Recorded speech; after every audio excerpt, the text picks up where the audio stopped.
My name is Shelby Bennett. I'm 30 years old. You're not worth the trouble anymore, my father said, standing in the hallway with his arms crossed, while my sister measured my bedroom window for new curtains behind him. I was 18. It was November 14th, 26 degrees outside. I had $42 in my pocket, a 2003 Honda Civic with a cracked heater, and no one to call. I slept in that car for 3 nights straight. Not once did my phone ring. Not my mother, not my sister, not a single soul from the family that raised me. 12 years later, my father found me online. He sent a message expecting a warm reunion. What he got back was a reply that made him sit in his truck and cry for an hour straight. But what broke him wasn't my anger. It was the one piece of evidence I attached. Something his favorite daughter never thought I'd find. I'll get to that reply. But first, you need to understand what kind of family makes a girl sleep in a freezing car and never once checks if she's alive. Before I go on, if this story resonates with you, please take a moment to like and subscribe. But only if you genuinely connect with it. I'd love to know where you're watching from right now and what time it is. Drop it in the comments. Now let me take you back to the fall of 2013, the night everything fell apart.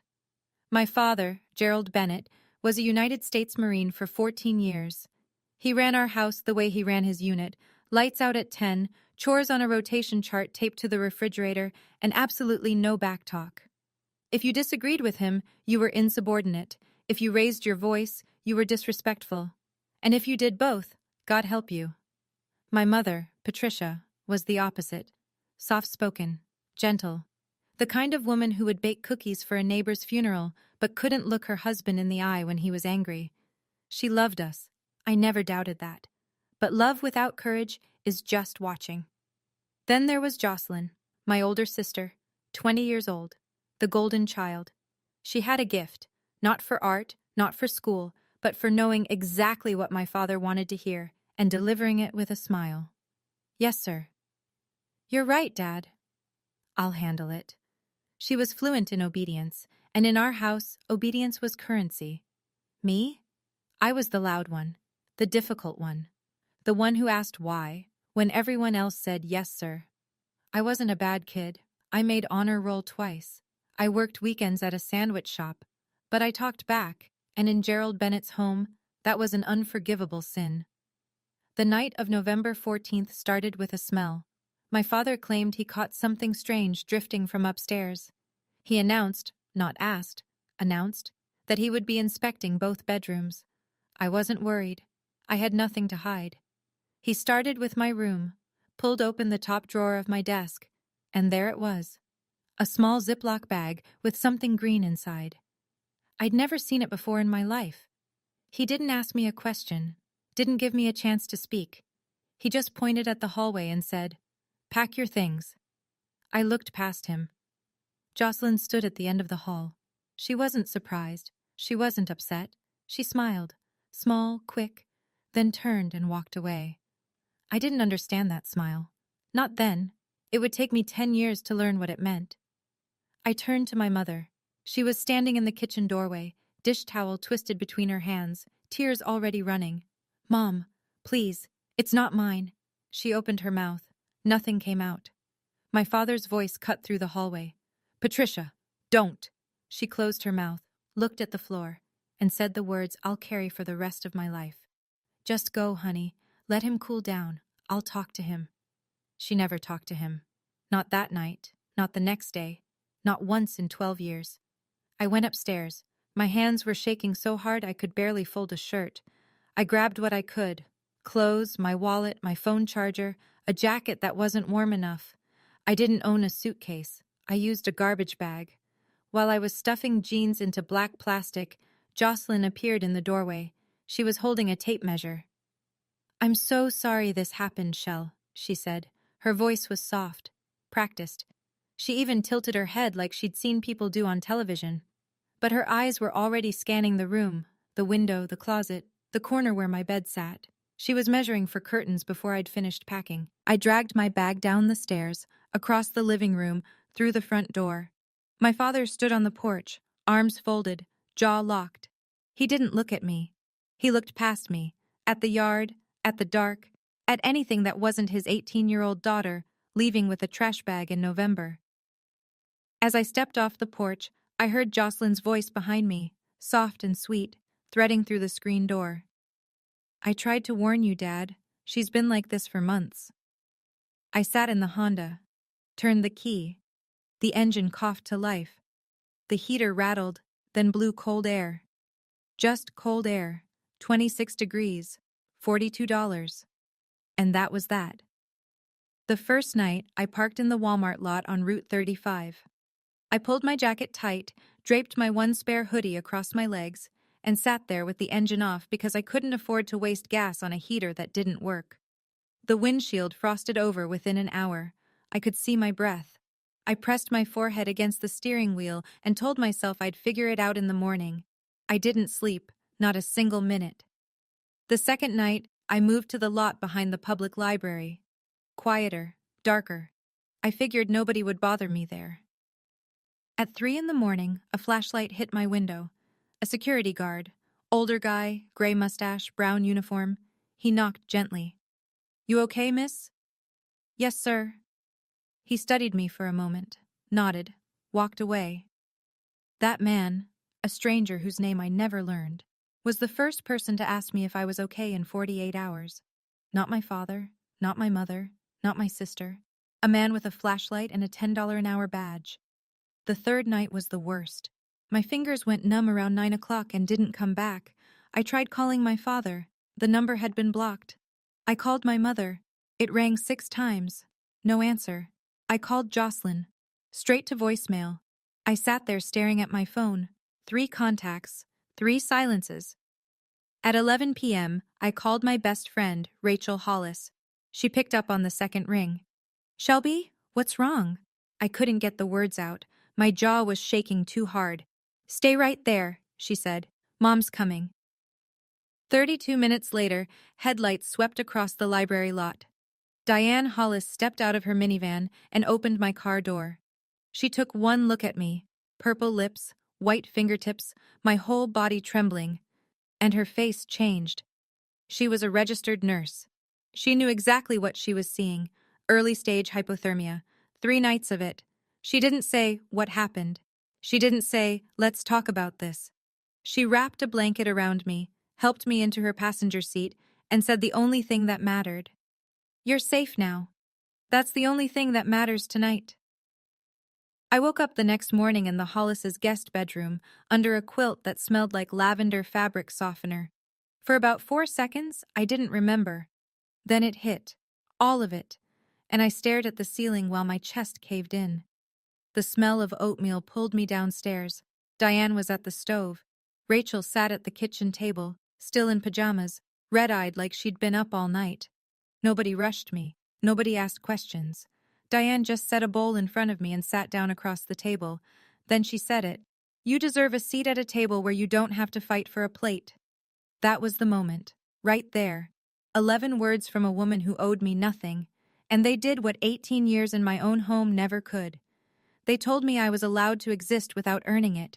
I cried. Hard. The ugly kind. Rachel held my hand and didn't let go. When I could breathe again, Diane laid out the terms. I could stay, rent-free, under 3 conditions.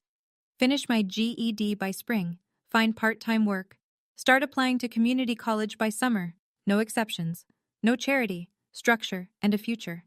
I agreed to all of it. The next Monday, I started as a cashier at CVS, 4 days a week. Evenings, I studied. It wasn't glamorous. It wasn't inspirational. It was just survival, one 12-hour day at a time. 2 weeks after I left home, I sat at the Hollis's kitchen table and wrote my father a letter. By hand. 2 pages. I told him the drugs weren't mine. I told him I loved him. I told him I just wanted to come home. I mailed it on a Tuesday. It came back 4 days later. The envelope was still sealed. Not a single crease, not a single fingerprint on the flap. Across the front, in my father's handwriting, I'd recognize it anywhere, those sharp capital letters from years of military forms. 2 words, return to sender. He didn't open it. He didn't want to know what his 18-year-old daughter had to say. He made his decision and mailed it back like a piece of junk mail. I put that envelope in a shoebox under my bed. I didn't look at it again for a very long time, but I kept it. 12 years, I kept it. Let me tell you what being disowned at 18 actually costs. Not the emotional part, I'll get to that, but the practical dollars and cents paperwork and deadlines part that nobody talks about. My father held the savings account my mother had been depositing into since I was 12. Birthday money, summer job wages, the $200 Grandma sent every Christmas. It wasn't a fortune, maybe $2,800, but it was mine. He never transferred it. I never saw a cent. He removed me from the family health insurance plan within a week. I found out when I tried to fill a prescription for my inhaler, and the pharmacist said my coverage had been terminated. I stood at that counter in my CVS vest in the store where I worked and paid $47 out of pocket for medication I used to get for a $5 copay. I couldn't apply for federal financial aid for 3 weeks because I didn't have a permanent address. By the time Diane's house qualified, I'd missed the early deadline for 2 grant programs. Meanwhile, Jocelyn was thriving. My father paid her tuition at a private art college, the full amount every semester. She converted my bedroom into a studio. New curtains, new shelving, a drafting table where my bed used to be. Gerald posted about it on Facebook. So proud of my artist. 73 likes. My mother's account among them. I saw that post on Rachel's phone. I looked at it for about 10 seconds. My old room, repainted, reorganized, and captioned with pride by the man who threw me out of it. Then I closed the app, clocked into my shift, and didn't mention it again. What I didn't know, not yet, was that Jocelyn was busy building something else. A story. She told aunts, uncles, cousins, and family friends that I had run off with a boyfriend, that I'd chosen the streets. A version so clean and simple that nobody had to feel guilty, nobody had to ask questions, and nobody did. My father was thorough. I'll give him that. Within the first year, he'd told every member of our extended family a version of the story that made him the long-suffering patriarch and me the cautionary tale. According to Gerald Bennett, I had a drug problem. They tried everything: discipline, counseling, love. Nothing worked. I chose to leave. End of story. My Aunt Gladys, my father's younger sister, the one who used to sneak me extra dessert at family barbecues, called me once, about 3 months after I'd been kicked out. She asked if I was okay, and I started to explain, and she said, "Sweetheart, your daddy told us, you don't have to pretend." I wasn't pretending, but she'd already decided what was true. My mother didn't correct any of it. She couldn't.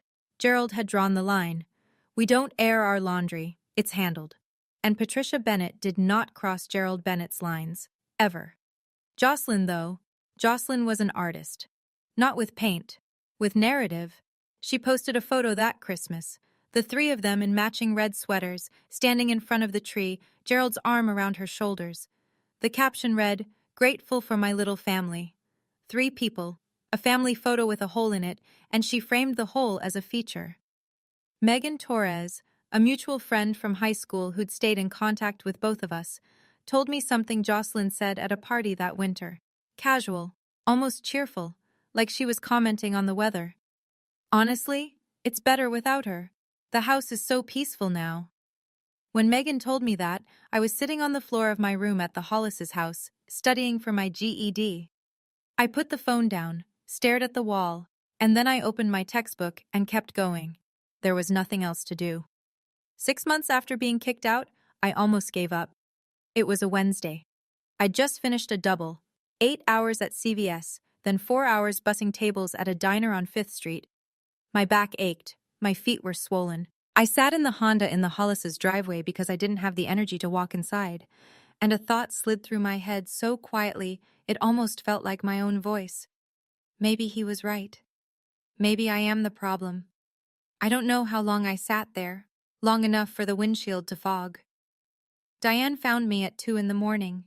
Not in the car. I'd eventually dragged myself inside, but in the kitchen, sitting on the floor with my back against the cabinet, crying into a dish towel. She didn't hug me. She didn't tell me it would be okay. She pulled out a chair, sat down across from me, and waited until I could look at her. Then she said, "If you believe what he said about you, he wins. And he doesn't deserve to win. She didn't raise her voice. She said it the way she said everything, like a fact, like a diagnosis. And something inside me shifted. Not all at once, not dramatically, just a small, hard turn, like a key finding its groove. The next week, I submitted my application to Columbus State Community College, nursing program. I wrote the personal essay in one sitting. I didn't mention my family. I wrote one sentence that carried me through the next 4 years. I want to take care of people who have no one. I got the acceptance letter on a Friday. Diane stuck it on her refrigerator with a magnet shaped like a sunflower. Rachel took a picture. Nobody from the Bennett family called that year. Or the next, or the next, or the next. In 4 years, not a single word from anyone who shared my last name. And I kept going. Nursing school was 4 years of not enough sleep and too much coffee. I worked 2 jobs the entire time, CVS and the diner. And I studied everywhere. Bus stops, break rooms, the laundromat on Parsons Avenue while my scrubs dried. My GPA was 3.8. I made the dean's list 5 semesters in a row. Not because I was smarter than anyone else, because I had something most students didn't. The specific bone-deep terror of becoming the person my father said I was. Graduation day, May 2017. 4 people sat in the audience. Diane, Rachel, 2 coworkers from the diner who'd covered my shifts so I could study for finals. That was it. 4 people in a sea of hundreds, in a stadium full of parents holding flowers and balloons and signs that said, "We're so proud of you." No one held a sign for me. When they called my name, summa cum laude, I crossed that stage and shook the dean's hand and smiled wide for the camera. But if you looked closely at the photo, and I mean really closely, you'd see it.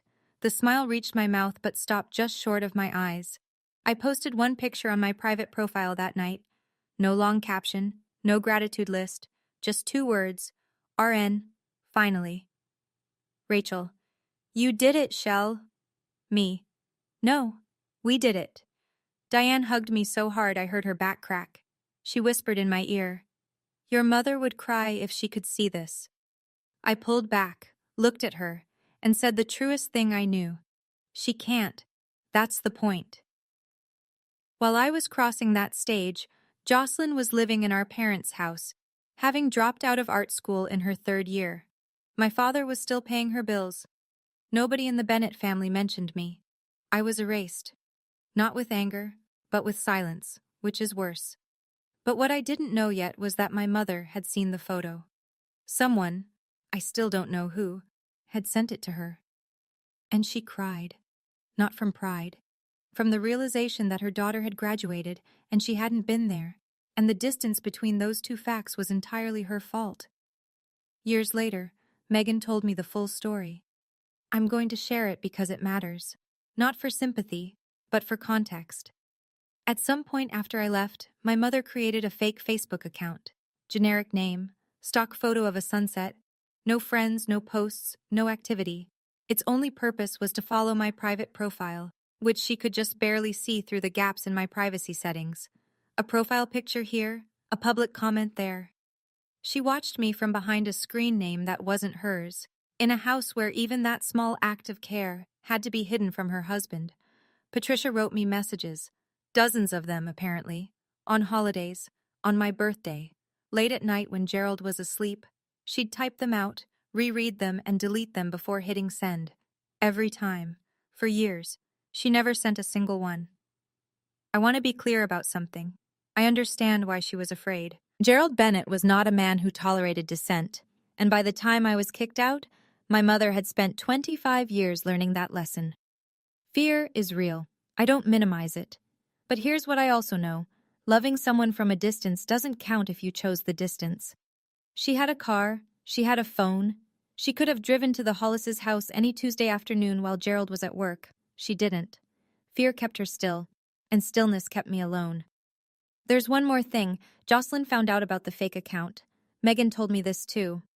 Jocelyn didn't report it to Gerald. That would have been too direct. Instead, she used it as leverage. Quiet, surgical leverage. I know what you're doing online, Mom. Don't make me tell Dad. That was Jocelyn, always holding the leash she never had to pull because the threat was enough. My mother stayed silent, my sister stayed in control, and the years kept passing. After graduation, I took a position at Riverside Methodist Hospital in Columbus. Emergency department, 12-hour shifts, chaos and adrenaline, and the kind of exhaustion that doesn't wash off in the shower. I loved it. Within 2 years, I was nominated for Nurse of the Year at the department level. I didn't win, but the nomination caught the attention of someone who would change my trajectory. Dr. Marcus Webb was the attending physician in our ER, mid-40s, calm under pressure, the kind of doctor who actually learned nurses' names. He pulled me aside one afternoon between traumas and said something I wasn't expecting. "You don't just treat patients, Shelby. You see them. That's rare. Have you thought about going further?" He meant nurse practitioner, a master's degree, independent practice authority, the ability to run my own clinic someday. It was a path I hadn't considered because no one had ever suggested I was capable of it. Dr. Webb wrote my recommendation letter. I applied for a scholarship at Ohio State. I got in. During those years, I didn't date. Not once in 5 years. It wasn't a conscious decision at first. I was too busy, too broke, too focused. But eventually, I had to be honest with myself. I didn't trust anyone to stay. My family had taught me that love was conditional, that it could be revoked in a single evening, and that the people who said, "I'll always be here," were often the first to leave. That kind of lesson doesn't unlearn easily. I finished my NP in 2021, and almost immediately, an idea took root. One that had been growing quietly since the night Diane Hollis pulled me out of a freezing car. A clinic. Free. For the people nobody else was treating. Specifically, homeless veterans, men and women who served this country and came home to nothing. Men like my father, if he'd been less lucky. I chose that population for a very specific reason. I knew what it felt like to be abandoned by the people who were supposed to protect you. And I never wanted anyone to sit alone with that feeling the way I did. I want to pause here for a second. If you're watching this and you've ever been the family member no one believed, I see you. You're not crazy. You're not too much. You're just honest in a room full of people who aren't. Now, Tio, do you think my father ever questioned whether he made the wrong call that night? Drop your answer in the comments. And if you haven't yet, that subscribe button really does help. Now, back to where we were. It was year 8. I was deep in my NP program, pulling clinical rotations at a family practice on the east side of Columbus.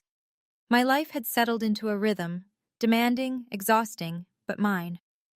I had an apartment I paid for, a career I was building, a circle of people who showed up without conditions. I'd stopped thinking about the Bennetts every day. It happened less now. A flicker on my mother's birthday, a dull ache around Thanksgiving, then nothing again for weeks. Then Megan called. Her voice was off, not panicked, careful, like she was choosing each word before she said it. "Shell, I found something. I don't know if I should show you." She'd been transferring data from an old phone, her iPhone 5, the one she'd used in high school, to a new device. The migration pulled up years of text messages she'd forgotten existed.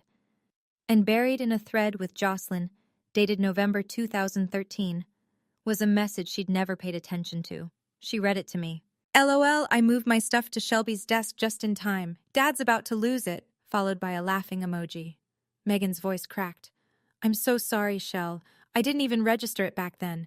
I was 19 and stupid, and I didn't put it together. I should have."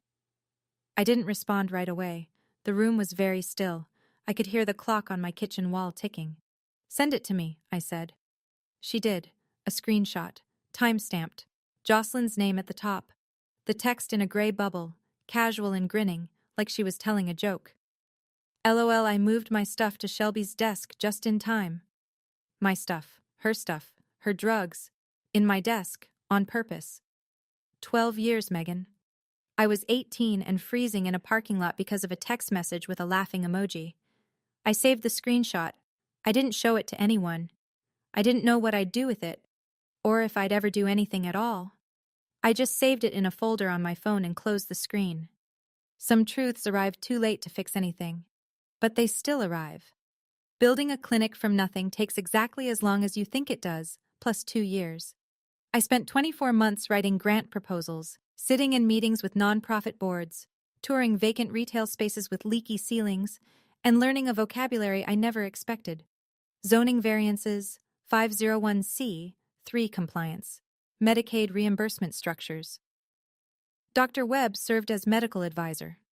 Diane connected me with a veterans advocacy network she'd worked with through the hospital. A regional foundation that supports veteran health services awarded us our anchor grant.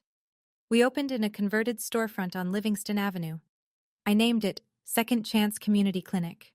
Free or sliding scale care for homeless and uninsured veterans. Primary care, mental health referrals, prescription assistance. The basics that shouldn't be luxuries, but are. A reporter from the Columbus Dispatch wrote a feature. Then NBC4 did a 3-minute segment for the evening news. They filmed me taking a patient's blood pressure, which felt strange. I'd done it 10,000 times, and suddenly there was a camera. The headline in the Dispatch read, "Local Nurse Practitioner opens free clinic for homeless veterans in Franklinton." I didn't build the clinic to prove anyone wrong. I didn't build it for a headline. I built it because someone should have been there for me on November 14, 2013. And no one was. And I never wanted another person to sit in the cold, wondering if anyone would come. I named it Second Chance, not because I believe in second chances. I named it because I know what it feels like when nobody gives you one at all. The article ran on a Sunday. It circulated locally, picked up a few shares online, and faded into the news cycle within a week. But it didn't fade for everyone. Somewhere in Dayton, Ohio, an hour west of Columbus, that article landed on a screen it was never meant to reach. I didn't know that yet. There's a nightstand in my apartment. Plain oak, second-hand, 1 drawer. Inside that drawer, I keep 3 things. Not mementos, not keepsakes. Evidence. Evidence of a life that happened before this one. The first is a photograph. My family at Cedar Point Amusement Park, the summer I was 12. All 4 of us. My mother's arm around my shoulders, Jocelyn making a peace sign, my father squinting into the sun with something that might have been a smile. It's the last photo where everyone is present and no one is pretending. The second is a bracelet. Thin silver chain with a tiny star charm. My mother gave it to me on my 16th birthday. She fastened it around my wrist and said, "For my little star." I stopped wearing it the night I left, but I didn't throw it away. The third is the envelope, yellowed now. 12 years of sitting in the dark will do that. The seal is still intact, still closed, still untouched. And across the front, in sharp black ink, in handwriting I know as well as my own, "Return to sender." I don't reread the letter. I don't need to. I remember every word. "Dad, I didn't do it. Please believe me. I love you. I just want to come home." I was 18. I spent a stamp and every ounce of dignity I had left on those sentences. He spent 0 seconds on them. I closed the drawer. I went to work. That's what I did. By that point, I had both pieces, the letter and the screenshot, 2 halves of a truth that no one had asked for. I didn't go looking for my family. I had no reason to. My life was full. My work had meaning. The people who mattered were already in it. Everything stayed quiet for 12 years. Then one evening, I opened LinkedIn on my couch after a long shift, scrolled past a few connection requests, and stopped. A message. From a name I hadn't seen in over a decade. Gerald A. Bennett. He'd used LinkedIn because I'd blocked his number years ago and my Facebook was private. But LinkedIn, professional, public, was the gap in the wall I hadn't thought to seal. The message was short, carefully worded, the kind of sentence structure that suggested he'd written and rewritten it multiple times. "Shelby, it's your dad. I saw an article about your clinic. I always knew you had it in you. I'd like to talk. Mom misses you. We all do." I read it 3 times. My hands weren't steady. Not from fear, from anger.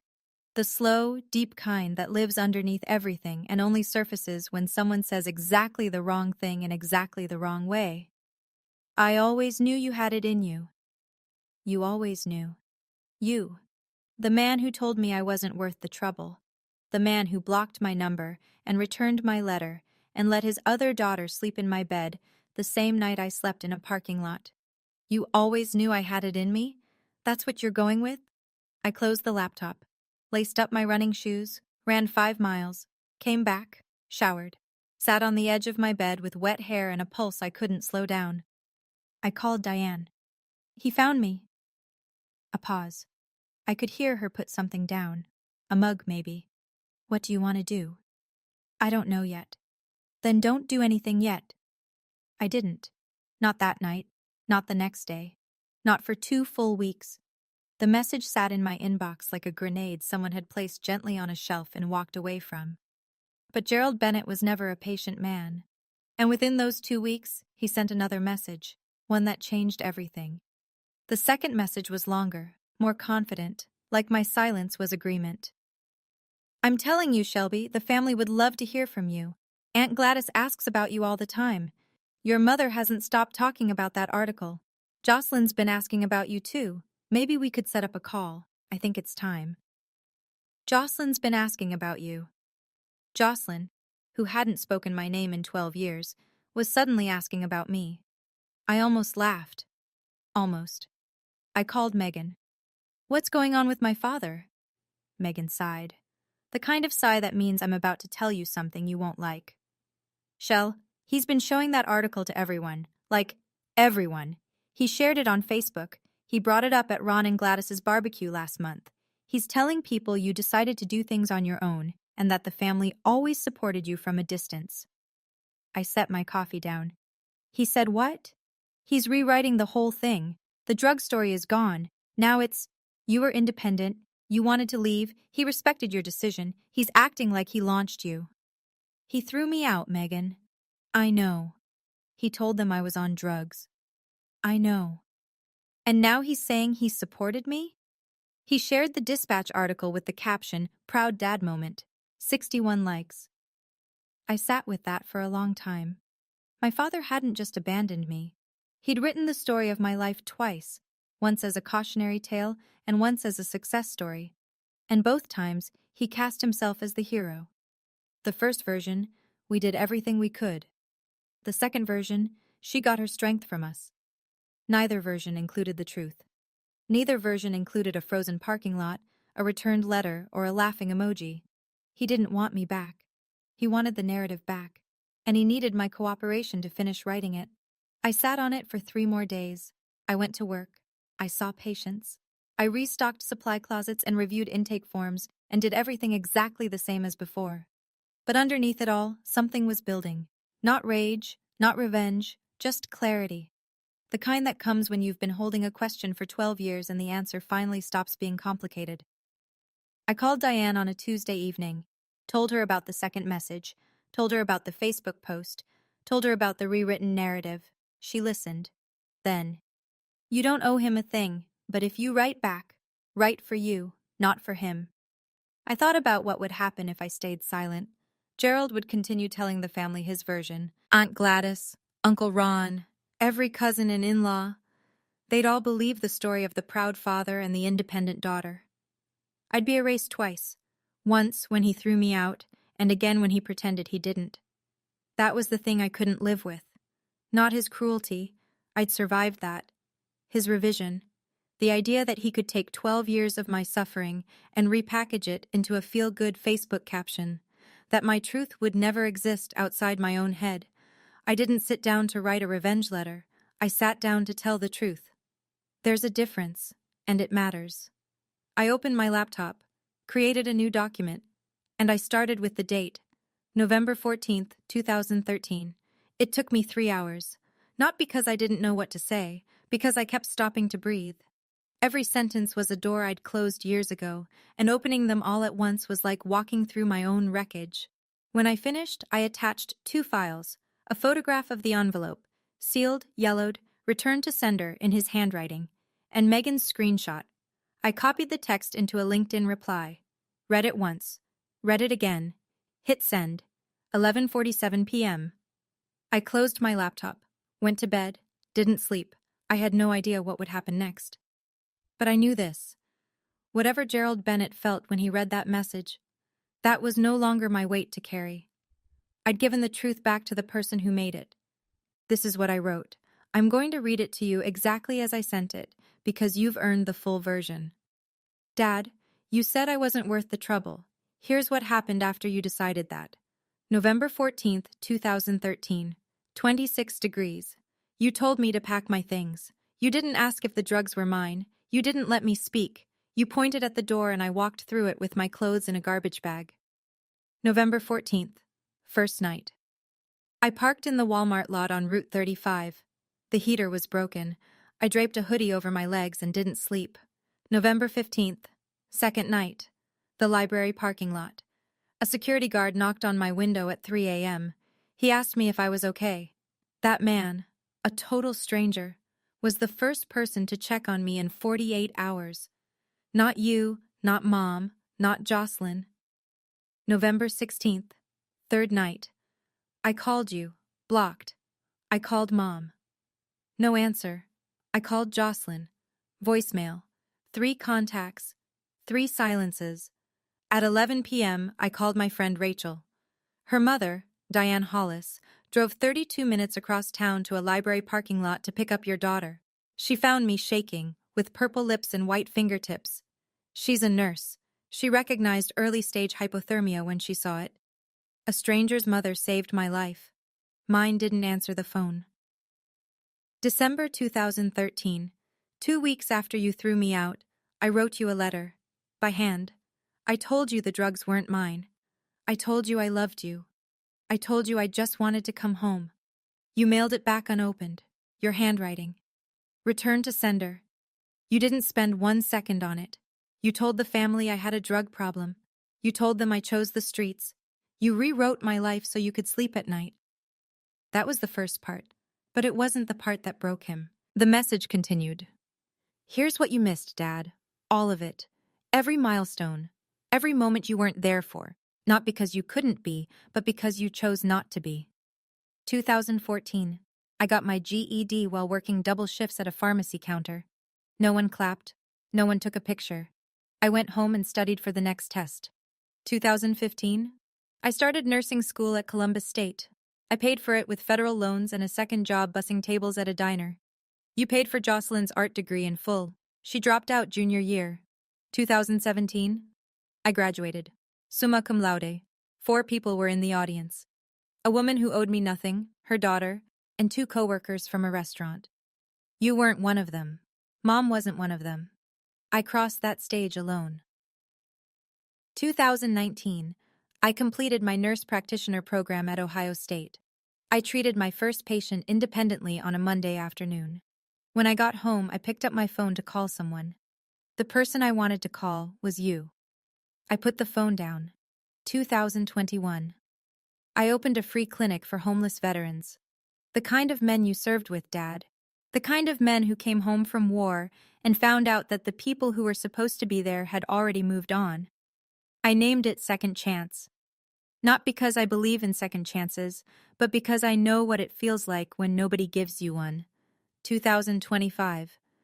You found me online. You said, I always knew you had it in you.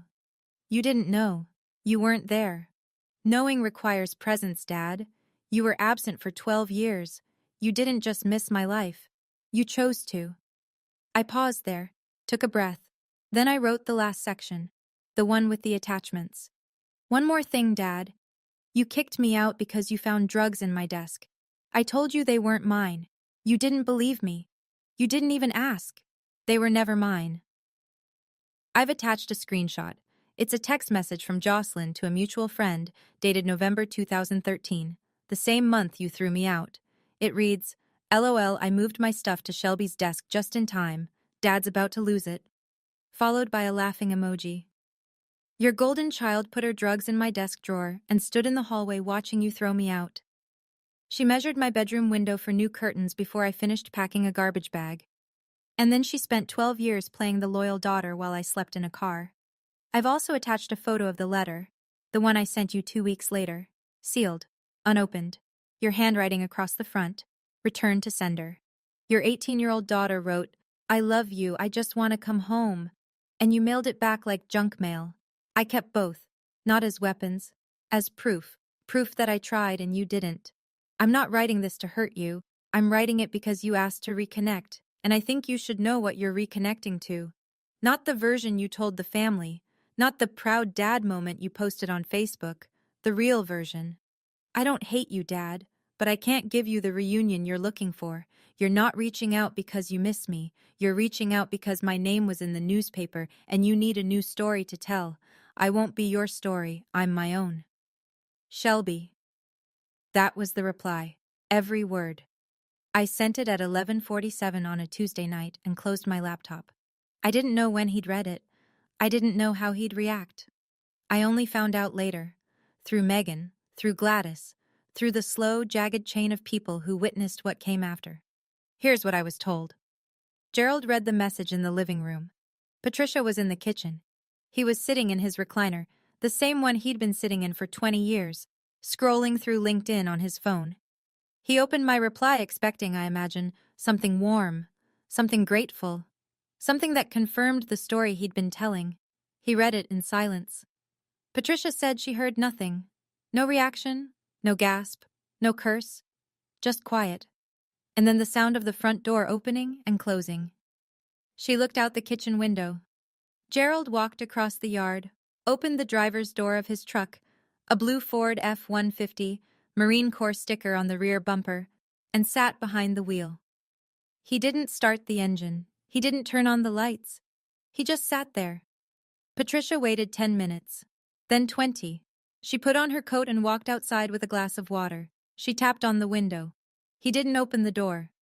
Through the glass, she could hear him. He was crying. Not the quiet kind. Not the composed, stoic kind you'd expect from a man who built his identity on discipline and control. The kind that shakes your shoulders. The kind you can't stop. She stood outside that truck for a long time. Eventually, she went back inside. An hour later, a full hour, Gerald walked back through the front door. His eyes were swollen. He didn't say a word.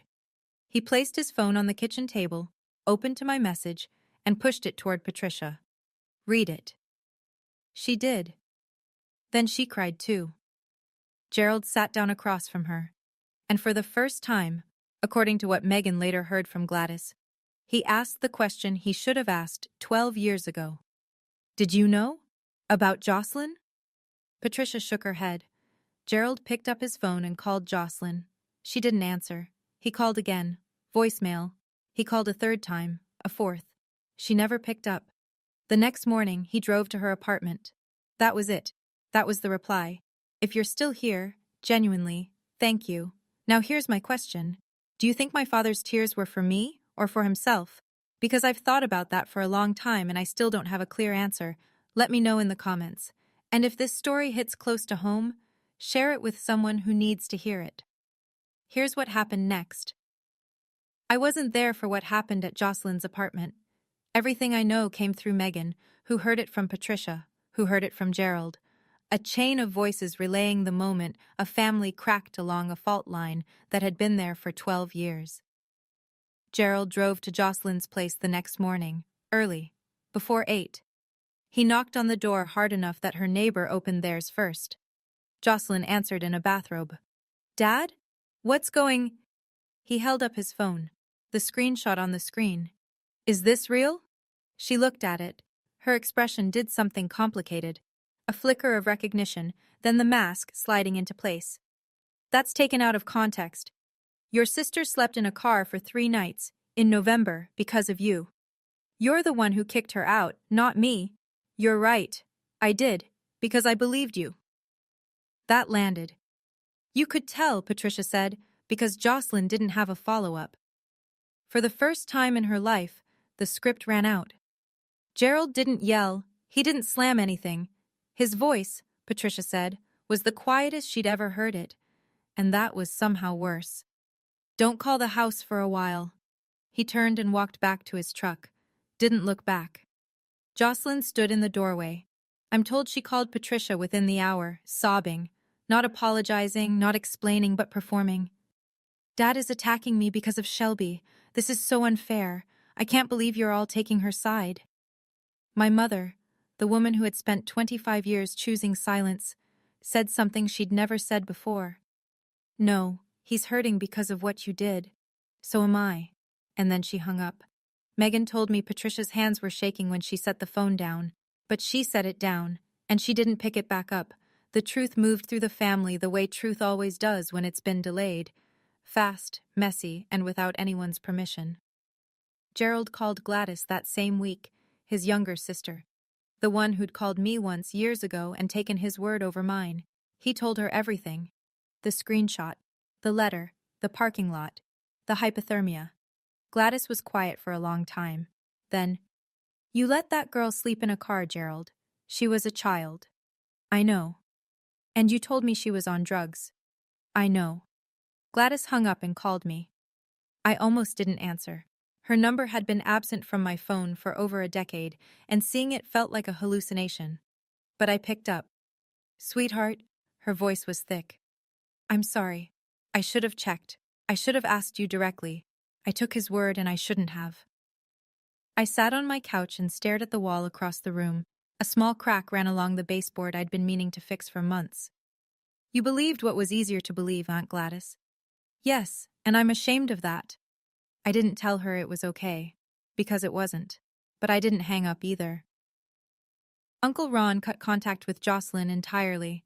No announcement, no drama. He just stopped responding to her messages. One of my younger cousins posted something vague on social media. Blood doesn't mean loyalty. And I knew the ripple had reached the edges. Jocelyn posted her own response on Instagram 3 days later. "Sometimes family is the most toxic thing in your life." No context, no names, just the kind of sentence that sounds deep until you realize it was written by the person who caused the toxicity. Nobody reacted. Not a single like, not one comment. And I know this might sound satisfying, the villain getting her comeuppance, but I want to be honest, it didn't feel triumphant. It felt heavy. Watching a family unravel in slow motion isn't a victory. It's just what happens when the truth shows up 12 years late and there's no clean place left to put it. A week after the confrontation with Jocelyn, my father sent me an email. Not through LinkedIn this time, through my clinic's public contact address, the one listed on our website for appointment inquiries and community outreach.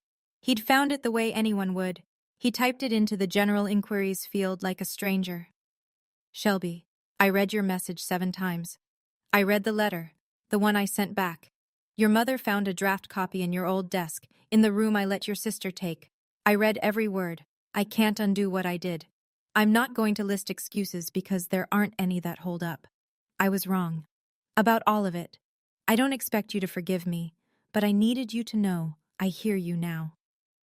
I read it at my kitchen table after a 10-hour shift, with a bowl of leftover soup going cold in front of me. I didn't respond that night, or the next. It took me 4 days, not because I didn't know what to say, but because I wanted to say it right, without cruelty, without performance, without any door opened wider than I could handle. "Thank you for hearing me. That's more than I got 12 years ago. I'm not going to pretend this is okay. It's not. I don't hate you, but I can't trust you. Not yet, maybe not ever. If you want any kind of relationship with me, it starts with accountability. Not one email, not one apology, years of it. And it starts with Jocelyn admitting what she did. To me, directly. Until then, I need space. Please respect that." 2 weeks of silence, then 3 words. "I understand." The same week, my mother sent her own message. Separate from Gerald, her own words, for the first time in 12 years. "I should have been your mother first, and his wife second. I'll spend the rest of my life trying to earn that back." I read it twice, closed my laptop, and went for a long walk in the dark. 2 months after the reply, the clinic was ready for its official grand opening. We'd been operating quietly for a while, seeing patients, building referral networks, stocking the pharmacy shelves. But this was the formal event. Ribbon cutting, press coverage, community turnout. The kind of day I'd spent 2 years working toward. The guest list wrote itself. Megan, Rachel, Diane, Dr. Webb, colleagues from the hospital, representatives from the Veterans Foundation, a reporter from the Dispatch who'd covered our launch, a crew from NBC4 coming to film, 40-plus veterans we'd already served, some of whom I'd treated personally. I didn't invite my father. I didn't invite my mother. I didn't invite Jocelyn. But Aunt Gladys called the week before. Can I come? I didn't hesitate. Of course, Aunt Gladys. She paused. I know I don't deserve to be there. It's not about deserving. You asked. That's enough. The night before the event, I sat at the clinic after everyone had left, running through the setup checklist. Chairs in rows, podium by the entrance, banner hung straight. Diane had helped me write the speech. I'd been practicing it in my car all week, which is exactly as glamorous as it sounds. She called me that evening. How are you feeling? Nervous? About the speech? About all of it. She was quiet for a moment. Tell them why you built it. That's enough. I slept 3 hours that night, woke up at 5, put on the white blouse I'd bought for the occasion, nothing fancy, just clean and pressed, draped my stethoscope around my neck because it felt right, and drove to the clinic at dawn. When I pulled into the lot at 7 a.m. to run final checks, there were no other cars yet. The sun was just coming over the rooftops on Livingston Avenue. The banner rippled in a light breeze. Then, at 8:15, I glanced at the far end of the parking lot. A truck, blue, Ford F-150, Marine Corps sticker on the rear bumper. My hands stopped moving. He was already here. I didn't go to the truck. I went inside and finished setting up. By 10 o'clock, the lot was full. Veterans in worn jackets standing next to reporters with press badges, social workers I'd partnered with, local officials from the city councilwoman's office, Rachel in a sundress, holding a bouquet she'd brought without telling me, Diane in her best cardigan, eyes already glistening, and we hadn't even started. Dr. Webb spoke first, brief, measured. He talked about the gap in veteran health care and how one person's stubbornness, he looked at me when he said it and the crowd laughed, could move mountains. Then Diane cut the ribbon. Her hands trembled on the scissors, and when the red fabric fell, she pressed her fingers to her lips and turned away for a moment. Then it was me. I stepped up to the microphone. 40-something faces. Some of them had slept outside last week. Some of them were here because this clinic was the first place that hadn't asked them to prove they deserved help. 12 years ago, I said, I slept in a car with no one to call. Today, I stand here to make sure no one in this room ever feels that alone again. I took a breath. This clinic isn't about second chances for me. It's about first chances for the people this country forgot. I didn't mention the Bennetts. Not one word, not one hint. This day wasn't about them. The crowd clapped. Diane was full on crying. Gladys stood in the second row, clutching her purse, tears streaming down her face. And through the crowd, past the reporters and the veterans and the folding chairs, I saw him. Gerald. Standing at the edge of the parking lot, baseball cap pulled low, hands in his jacket pockets, not moving closer. Our eyes met, just for a second, across 40 feet of concrete and 12 years of silence. I didn't walk to him. I didn't wave. I didn't look away. I nodded. Once. Small. He nodded back. Then he stood there for another few minutes while the crowd filed inside for the tour, and then he got in his truck, started the engine, and drove away. After the tour, after the photos, after the last handshake and the last thank you, the clinic emptied out. Rachel left with a hug that lasted 30 seconds. Dr. Webb shook my hand and said, "You did good, kid," which coming from him was the equivalent of a standing ovation. Megan texted me a row of heart emojis and a voice note that was just her crying. Gladys held my face in both her hands before she left. "You come to my house for Christmas. You hear me? I'm making the pecan pie and nobody says no to my pecan pie." I laughed, genuinely laughed, for the first time all day. Then it was just me and Diane. We sat on the metal bench outside the front entrance.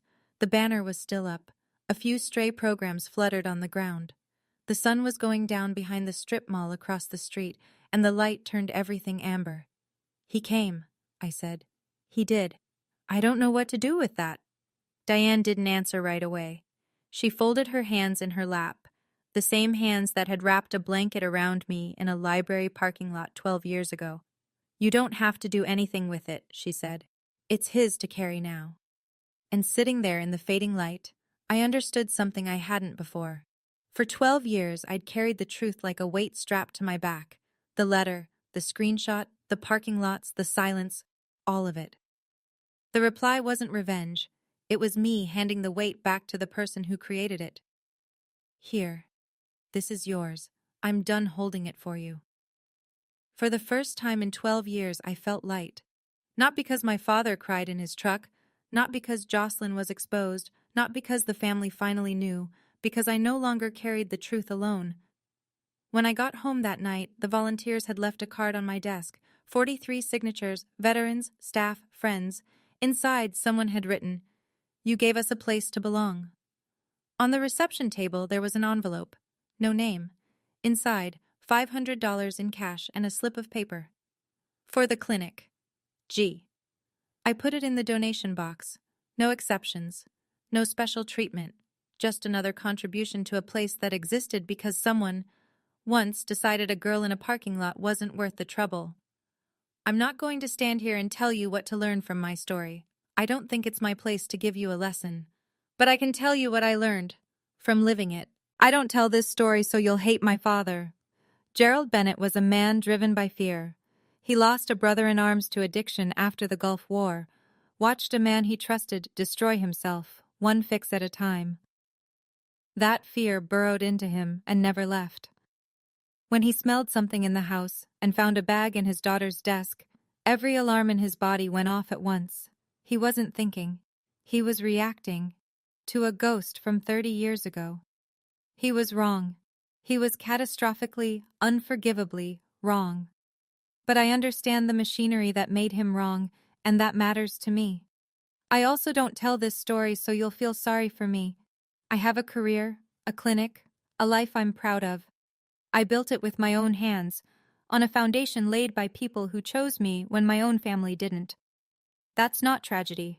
That's resilience. What I want you to take, if anything, is this. You have the right to set a boundary without writing a 5-page justification for it. You have the right to say this is not okay, even when everyone around you has agreed to pretend it is. And you have the right to refuse a reunion that's designed to benefit the people who hurt you, not the person who was hurt. Forgiveness is a door. I get to decide when, and if, I open it. And nobody, no matter how much they cry, no matter how many emails they send, gets to knock it down. That's not bitterness. That's just knowing where I end and they begin. It's been a little over a year since I sent that reply. The clinic is doing well. We serve over 200 veterans a month now. We've added a part-time therapist and a benefits navigator who helps guys file their VA claims.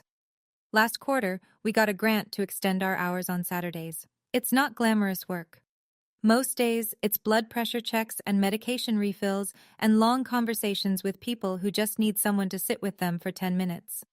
But it's the most important thing I've ever done. I'm seeing someone. His name is Kyle. He's a firefighter. We met at a community health fair.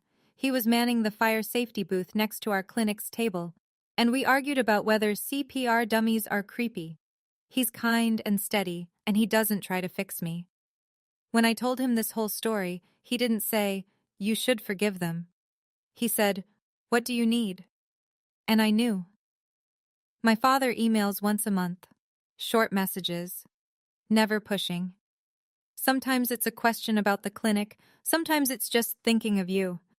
I respond to about half of them. We haven't seen each other since the grand opening. Our relationship, if you can call it that, is like two strangers trying to remember a language they used to share. Awkward, careful, uncertain. My mother and I meet every couple of months, always at a cafe, never at the Bennett house. She started seeing a therapist, her first time at 62. We talk about small things. We're not ready for the big ones yet. Jocelyn hasn't apologized, hasn't reached out, hasn't acknowledged anything. I don't wait for it. Some people never arrive at the truth, no matter how clearly you lay it out for them. Diane is still my family. She always will be. She hates the phrase second mom, and every time I use it she says, "I'm not your second anything, I'm just someone who answered the phone." But she smiles when she says it, and so do I.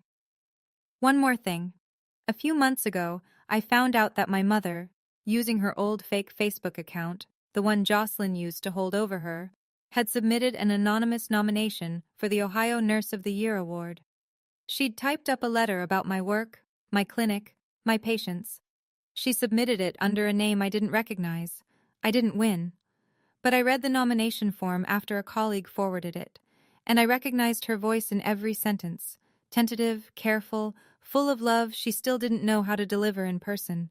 She's trying, in the only way she knows how. It's not enough. But I see it. I still have the Honda, the 2003 Civic with the cracked heater. It hasn't run in years. The battery's dead. The tires are flat. There's a permanent fog on the inside of the windshield that I don't think will ever come off. It sits in the back lot behind the clinic, tucked between a dumpster and the fence, and every single person on my staff has asked me at least once why I don't just junk it. I keep it because I need it there. On the hard days, and there are still hard days, even now, I walk around back, and I put my hand on the hood, and I stand there for a minute. The metal is cold or warm depending on the season, and either way, it brings me right back. To the girl in the Walmart lot, to the hoodie draped over her legs, to the frost on the windshield, and the silence on her phone, and the 26 degrees that almost took her. She was 18, she was terrified, and she was completely, totally alone. She deserved to be saved, and because no one came, she saved herself. If you're in that car right now, literally or otherwise, I want you to know something. You don't need anyone to open the door for you. You just need to find the person who will say, "You're safe now." And if you can't find that person yet, then be that person for yourself. Because you can. I know you can. I'm proof. My father told me I wasn't worth the trouble. 12 years later, 200 veterans a month walk through my doors because someone decided they were. My name is Shelby Bennett. I'm 30 years old, and I was always worth the trouble. Thank you for staying until the end. That means more than you know. If this story reminded you of your own, or someone you love, please share this video. It might reach the person who needs it tonight. I'd love to hear from you. What would you have written in that reply? Drop it in the comments. I read every single one. And there's another story in the description that I think you'll connect with. Click it before you go. And remember, you're always worth the trouble.